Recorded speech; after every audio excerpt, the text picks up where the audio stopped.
आज का फंडा खबर झारखंड से। तो झारखंड की मुख्य खबरें आपके सामने लेके आए हैं। तो आज के वीडियो में हम लोग पीएम नरेंद्र मोदी ने राशन को लेकर क्या कहा, चीन की क्या प्रतिक्रिया आई, उनके ऐप्स के बंद होने के बाद झारखंड के शिक्षकों के बारे में बात होगी, देवघर के बारे में बात होगी और भी बहुत सारी छोटी बड़ी खबरों के बारे में बात होगी। तो इस वीडियो को एंड तक देखिएगा। वीडियो पसंद है तो लाइक और शेयर करना मत भूलिएगा। तो चलिए वीडियो को स्टार्ट करते हैं। पहली खबर, झारखंड सरकार के गंभीर रूप से बीमार कर्मचारियों को 31 जुलाई तक कार्यालय आने की छूट दी। कार्मिक एवं प्रशासनिक सुधार सचिव अजय कुमार सिंह ने इसके लिए आदेश जारी किया है। कार्मिक सचिव के आदेश के मुताबिक हाई ब्लड प्रेशर, डायबिटीज और स्वास्थ्य संबंधित गंभीर बीमारियों वाले कर्मचारियों को कार्यालय आने की बाध्यता से मुक्ति मिलेगी। इसके लिए उनके कार्यालय प्रधान शारीरिक स्थिति के आधार पर केस टू केस फैसला लेंगे। ऐसे कर्मचारी या पदाधिकारी वर्क फ्रॉम होम के आधार पर काम करेंगे। नेक्स्ट खबर, पीएम मोदी के ऐलान से देशवासियों को नवंबर तक मिलेगा राशन। प्रधानमंत्री नरेंद्र मोदी ने मंगलवार को कोरोना काल में छठी बार देश को संबोधित करते हुए पीएम गरीब कल्याण अन्न योजना के तहत आगामी नवंबर महीने तक देश के 80 करोड़ लोगों को 90,000 करोड़ रुपए की लागत से फ्री में अनाज देने का ऐलान किया है। गरीबों को सरकार की इस योजना के लाभ one nation one ration card योजना के तहत मिलेगा। नेक्स्ट खबर, चीनी ऐप पर भारत में प्रतिबंध से बौखलाया चीन, दिया बड़ा बयान। लद्दाख में सख्ती से चीन के साथ पेश आ रहे भारत ने अब आर्थिक मोर्चे पर घेरते हुए 59 चीनी ऐप पर प्रतिबंध लगा दिया है और गूगल को अपने प्ले स्टोर से उस सभी ऐप को हटाने का आदेश दिया है। भारत की इस कार्रवाई से चीन घबरा गया है। इस पर दुख जताते हुए स्थिति पर नजर रखने की बात करने लगा है चीन। अभी तक गलवान में हेकड़े दिखा रहे चीन भारत के इस एक्शन के बाद अंतर्राष्ट्रीय कानून की दुहाई देने लगा है। नेक्स्ट खबर, सरकारी स्कूलों में पढ़ने वाले ही सरकारी नौकरी करेंगे, शिक्षा मंत्री ने कहा। सूबे के शिक्षा मंत्री जगन्नाथ महतो ने कहा कि राज्य सरकार कठोर निर्णय लेने पर विचार कर रही है। इसके तहत सरकारी स्कूलों में पढ़ने वाले बच्चों को ही सरकारी नौकरी मिलेगी। साथ में उन्होंने कहा कि शिक्षकों को 95% गैर शैक्षणिक कार्य से मुक्त रखने की पहल की जा रही है। अब शिक्षकों को सिर्फ बच्चों की शिक्षा पर अपना ध्यान केंद्रित करना होगा।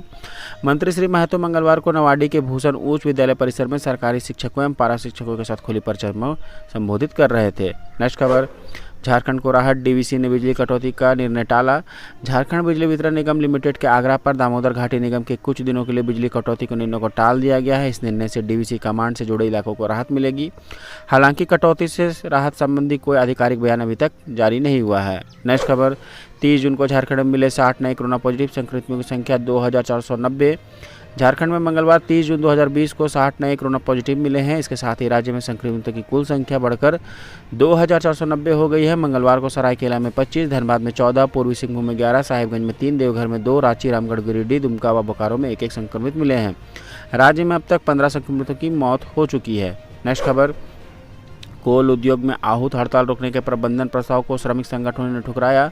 कतरास लोयाबाद कमर्शियल माइनिंग के खिलाफ कोल उद्योग में संयुक्त मोर्चा द्वारा आहूत 3 दिवसीय हड़ताल को रोकने के लिए प्रबंधन ने अपने स्तर से प्रयास शुरू कर दिए हैं, लेकिन मोर्चा शामिल सभी श्रमिक संगठनों ने प्रबंधन की अपील को ठुकरा दिया है।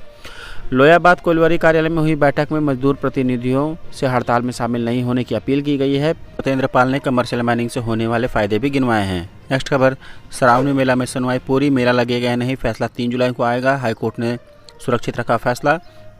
सावन में देवघर मेला और कांवड़ यात्रा के आयोजन को लेकर दायर याचिका पर हाईकोर्ट में सुनवाई के दौरान सरकार ने कहा कि राज्य में कोरोना संक्रमण के खतरे को देखकर इसकी इजाजत नहीं दी जा सकती। जबकि याचिकाकर्ता सांसद निशिकांत दुबे की ओर से पूरी रथ यात्रा का हवाला देते हुए कहा गया कि कुछ जरूरी नियमों के साथ कांवड़ यात्रा शुरू की जानी चाहिए। दोनों पक्षों को सुनने के बाद अदालत ने फैसला 3 जुलाई तक के लिए सुरक्षित रख लिया है। नेक्स्ट खबर, जमशेदपुर में पॉजिटिव बुजुर्ग के बाद नाई ने कई लोगों की हजामत बनाई। मानगो आजाद बस्ती में पहली बार कोरोना पॉजिटिव मरीज मिला, लेकिन इसके साथ एक खतरा और हो गया। पॉजिटिव व्यक्ति की हजामत एक नाई ने बनाई थी और उस नाई ने कई और लोगों की हेयर कटिंग और शेविंग की थी। नाई और उसके संपर्क में आने वाले 4 अन्य लोगों को जिला प्रशासन आइसोलेशन वार्ड में भर्ती करवा दिया है। नेक्स्ट खबर, मनरेगा में काम देने में पिछड़े रामगढ़, खुट्टी, लोहरदगा व कोडरमा जिले। राज्य के 4 जिले मनरेगा के तहत काम देने में पिछड़ गए हैं। पिछले 1 महीने के आंकड़े को देखा जाए तो रामगढ़, खुट्टी, लोहरदगा, कोडरमा व 20,000 से भी कम मजदूरों को काम मिल सका है। इन जिलों में 1 महीने में 1000 से 5000 के बीच ही मजदूरों की संख्या बढ़ी है। वहीं मजदूरों को जोड़ने में भी ये जिला पिछड़े हुए हैं। ग्रामीण विकास सचिव आराधना पटनायक ने जिले के हर पंचायत में कम से कम 250 नए मजदूर को जोड़ने का निर्देश दिया है। नेक्स्ट खबर, रिम्स में हुए घोटालों में शामिल लोग बख्शे नहीं जाएंगे, मंत्री बन्ना गुप्ता ने कहा। स्वास्थ्य मंत्री बन्ना गुप्ता ने कहा कि रिम्स में हुए घोटाले की विधिवत जांच कराई जाएगी। इसमें जो भी अधिकारी शामिल होंगे उन पर कठोर कार्रवाई की जाएगी। खरीदारी में बरती गई अनियमितता को लेकर सीएजी द्वारा की गई आपत्ति पर मंत्री ने कहा कि सभी जांच रिपोर्ट मुख्यमंत्री को भेजी जाएगी। इस मामले में एसीबी, सीआईडी व निगरानी जांच करने को लेकर मुख्यमंत्री से बात की जाएगी। जिन लोगों ने भी गड़बड़ी की है वो बख्शे नहीं जाएंगे। नेक्स्ट खबर, फल सब्जियां बेच कोचिंग का शिक्षकों ने किया विरोध। धनबाद में कोचिंग संस्थानों को खोलने की अनुमति देने की मांग के साथ शिक्षकों ने मंगलवार को रणधीर वर्मा चौक पर प्रदर्शन किया। उन्होंने धनबाद जिला कोचिंग एसोसिएशन के बैनर तले 22 ठेला लगाया और फल तथा सब्जियां बेचकर विरोध जताया। कहा कि लॉकडाउन में कोचिंग बंद होने से परिवार का गुजारा मुश्किल हो गया है। ऐसे में अब सब्जियां बेचने के अलावा कोई रास्ता नहीं है। हालांकि पुलिस के दबाव पर उन्हें कुछ ही देर प्रदर्शन करना पड़ा और प्रदर्शन जल्दी खत्म करना पड़ा।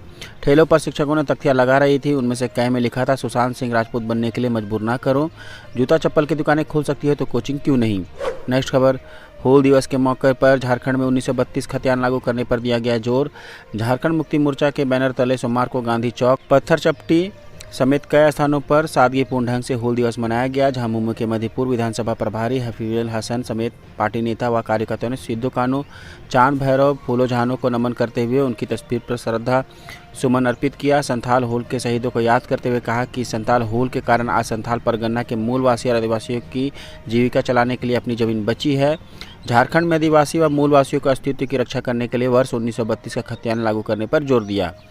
नेक्स्ट खबर, लॉकडाउन में झारखंड हाईकोर्ट के निष्पादन की दर दोगुनी बढ़ी। लॉकडाउन में झारखंड हाईकोर्ट की निष्पादन दर बढ़कर दोगुनी हो गई है। सामान्य दिनों में हाईकोर्ट का निष्पादन दर 25% रहता है, लेकिन लॉकडाउन में वीडियो कॉन्फ्रेंसिंग से सुनवाई करते हुए मामले के निष्पादन की दर बढ़ गई है। 25 मार्च से 26 जून तक हाईकोर्ट में 7,844 मामलों की सुनवाई की गई। इनमें से 3,953 मामलों का निष्पादन कर दिया गया है। नेक्स्ट खबर, बिहार विधानसभा चुनाव में 12 सीटों पर प्रत्याशी उतार सकती है झामुमो। झारखंड में सत्तारूढ़ झारखंड मुक्ति मोर्चा ने इस साल होने वाले बिहार विधानसभा चुनाव में संयुक्त प्रगतिशील गठबंधन के घटक के रूप में 12 सीटों पर चुनाव लड़ने का दावा किया है। पार्टी महासचिव सुप्रियो भट्टाचार्य ने सोमवार को बताया कि झामुमो बिहार में राष्ट्रीय जनता दल के नेतृत्व में होने वाले गठबंधन का हिस्सा होगा। मुख्यमंत्री हेमंत सोरेन, कांग्रेस के पूर्व अध्यक्ष राहुल गांधी और बिहार में विपक्ष नेता तेजस्वी यादव के साथ मिलकर नीतीश कुमार की सरकार को सत्ता से हटाने की सक्रिय रूप से काम करेंगे। नेक्स्ट खबर, 16 इंजीनियरिंग, 47 पॉलिटेक्निक व 2 फार्मेसी कॉलेजों को मान्यता। राज्य के तकनीकी शिक्षण संस्थानों के लिए अच्छी खबर है। अखिल भारतीय तकनीकी शिक्षा परिषद यानी AICTI द्वारा तय समय पर सीमा के अंदर टेक्निकल विश्वविद्यालय द्वारा राज्य के 65 तकनीकी शिक्षण संस्थानों को एक शैक्षणिक सत्र के लिए मान्यता दी गई है। इनमें से 16 इंजीनियरिंग कॉलेज, 47 पॉलिटेक्निक कॉलेज और 2 फार्मेसी कॉलेज शामिल है। टेक्निकल विश्वविद्यालय ने मंगलवार को इस संबंध में नोटिफिकेशन जारी किया है। नेक्स्ट खबर, झारखंड में फसल के बाद अब फल, फूल और सब्जी का भी होगा बीमा। 2 लाख किसानों को मिलेगा फायदा। राज्य में फल, फूल, सब्जी उगाने वाले किसानों के लिए खुशखबरी है। राज्य सरकार अब इन फैसलों पर भी बीमा योजना में शामिल करने की तैयारी कर रही है। कृषि विभाग ने इसकी कार्यवाही शुरू कर दी है। राज्य सरकार की इस पहल से सूबे के करीब 2 लाख किसानों को फायदा होगा। जानकारी की माने तो सूबे में इन फसलों की खेती करीब 1 लाख हेक्टेयर से अधिक क्षेत्रों में की जाती है। कृषि मंत्री बादल ने कहा कि धान की फसल बीमा में अच्छा अनुभव नहीं रहा है, लिहाजा कड़े नियमों के साथ बीमा का निर्देश दिया जाएगा।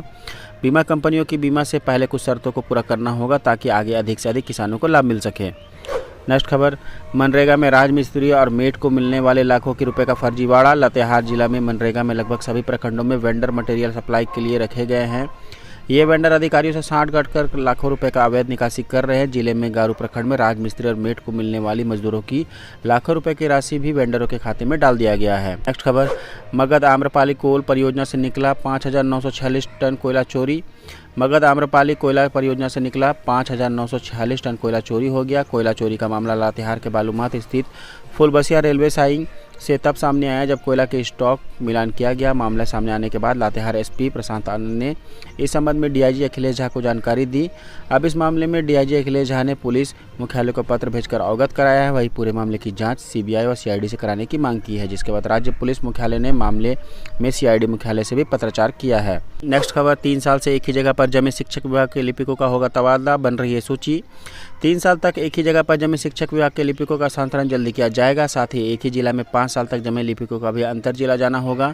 इस संबंध में सोमवार को क्षेत्रीय शिक्षा उप निदेशक नारायण कुमार सिंह विश्वास की अध्यक्षता में कोल्हान प्रमंडल स्तरीय शिक्षा विभाग की बैठक हुई। नेक्स्ट खबर, झारखंड में लॉकडाउन के बाद खुले उद्योगों की रफ्तार हुई धीमी। अनलॉक की प्रक्रिया शुरू होने के बावजूद सूबे में बड़े बड़े उद्योग धीरे धीरे रफ्तार पकड़ रहे हैं। हालांकि अब तक इनके उत्पाद की मांग पहले की तरह नहीं हो सकी है। इसके कारण उत्पादन पर भी असर पड़ रहा है। इसके बावजूद रांची के HEC और बोकारो के स्टील प्लांट उम्मीद जगा रहे हैं। वहां उत्पादन अपनी रफ्तार पकड़ चुका है और उनके उत्पाद की मांग देश विदेश से पहले की तरह बनी हुई है। आई होप दोस्तों ये वीडियो आपको पसंद आई होगी। वीडियो पसंद आई होगी तो लाइक और शेयर करना मत भूलिएगा। आप हमें कमेंट करें, उस विषय पर मैं आपकी वीडियो बना दूंगा। साथ में आप हमारे चैनल पर नए हैं तो हमारे चैनल को सब्सक्राइब करें, नोटिफिकेशन बेल को ऑन करें ताकि आपको लेटेस्ट वीडियो की जानकारी मिलती रहे। जय हिंद, जय Bharat. Thank you for watching.